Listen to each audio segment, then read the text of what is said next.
Christmas ദിനത്തിന് കൊടുങ്കാറ്റായി നിവിൻ പോളി ചിത്രം സർവമായ. Hello friends, എല്ലാവർക്കും നമസ്കാരം. നിവിൻ പോളി കേന്ദ്ര കഥാപാത്രമാക്കി അഖിൽ സത്യൻ അണിയിച്ചൊരുക്കിയ ഏറ്റവും പുതിയ മലയാള ചിത്രമായിരുന്നു സർവമായ എന്ന സിനിമ. ക്രിസ്മസ് ദിവസമായിട്ടുള്ള ഇന്നലെ ചിത്രം വേൾഡ് തിയേറ്ററിലെത്തി.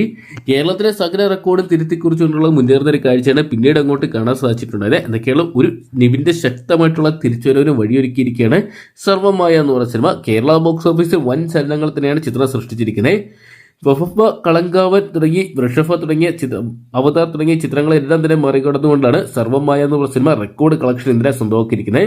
പ്രീസെയിലൂടെ മാത്രം 1.5 കോടി രൂപയോളം കണ്ടെത്തിയ ചിത്രം ഇന്നലെ കേരള ബോക്സ് ഓഫീസിൽ 4 കോടിക്ക് മുകളിൽ കേരള ബോക്സ് ഓഫീസും സ്വന്തമാക്കിയതാണ് ഏറ്റവും ലേറ്റസ്റ്റ് ആയിട്ടുള്ള കണക്കുകൾ പുറത്തു വരുമ്പോൾ അറിയാൻ സാധിച്ചിരിക്കുന്നത്. ചിത്രത്തിന് നല്ല ഹെവി റെസ്പോൺസ് തന്നെയാണ് പുറത്തു വന്നുകൊണ്ടിരിക്കുന്നത്. അതുകൊണ്ട് തന്നെ ചിത്രം കൂടുതൽ വരും ദിവസങ്ങളിൽ വലിയൊരു കളക്ഷൻ തന്നെ ഉയർത്തു എന്നുള്ളതാണ് പുറത്തു വരുന്ന റിപ്പോർട്ടുകളെല്ലാം തന്നെ സൂചിപ്പിക്കുന്നത്. എന്തൊക്കെയാണ് നിവിൻ പോളിക്കൊപ്പം തന്നെ അജു വർഗീസ്, പൃഥ്വിമൂതൻ, ജനാർദ്ദൻ തുടങ്ങിയവർ കേന്ദ്ര കഥാപാത്രങ്ങളായിട്ട് എത്തിയിട്ടുണ്ടായിരുന്നു. പഴയ നിവിനെ തിരിച്ചു കിട്ടിയെന്ന് തന്നെയാണ് പ്രേക്ഷകർ ഒന്നടങ്കം അവകാശപ്പെടുന്നത്. എന്തൊക്കെയാണ് ചിത്രത്തിന് ഇന്നും നല്ല രീതിയിലുള്ള ഒരു ബുക്കിംഗ് സ്വന്തമാക്കാൻ സാധിച്ചിട്ടുണ്ട്. ചിത്രത്തിന്റെ കളക്ഷൻ ഇന്ന് 4 മുതൽ 5 കോടി വരെ ഉയരാനുള്ള സാധ്യതകളും നിലവിൽ കാണുന്നുണ്ട്. എന്തൊക്കെയാണ് ക്രിസ്മസ് നിവിൻ തൂക്കി എന്ന് വേണമെങ്കിൽ ഒരുപക്ഷെ ഒറ്റവാക്കി പറയാൻ സാധിക്കുന്നതായിരിക്കും. എന്നൊക്കെയാണ് നമുക്ക് കാത്തിരിക്കാൻ ചിത്രത്തിന്റെ വരും ദിവസങ്ങളെ കളക്ഷൻ റിപ്പോർട്ടുകൾ അറിയാൻ വേണ്ടി.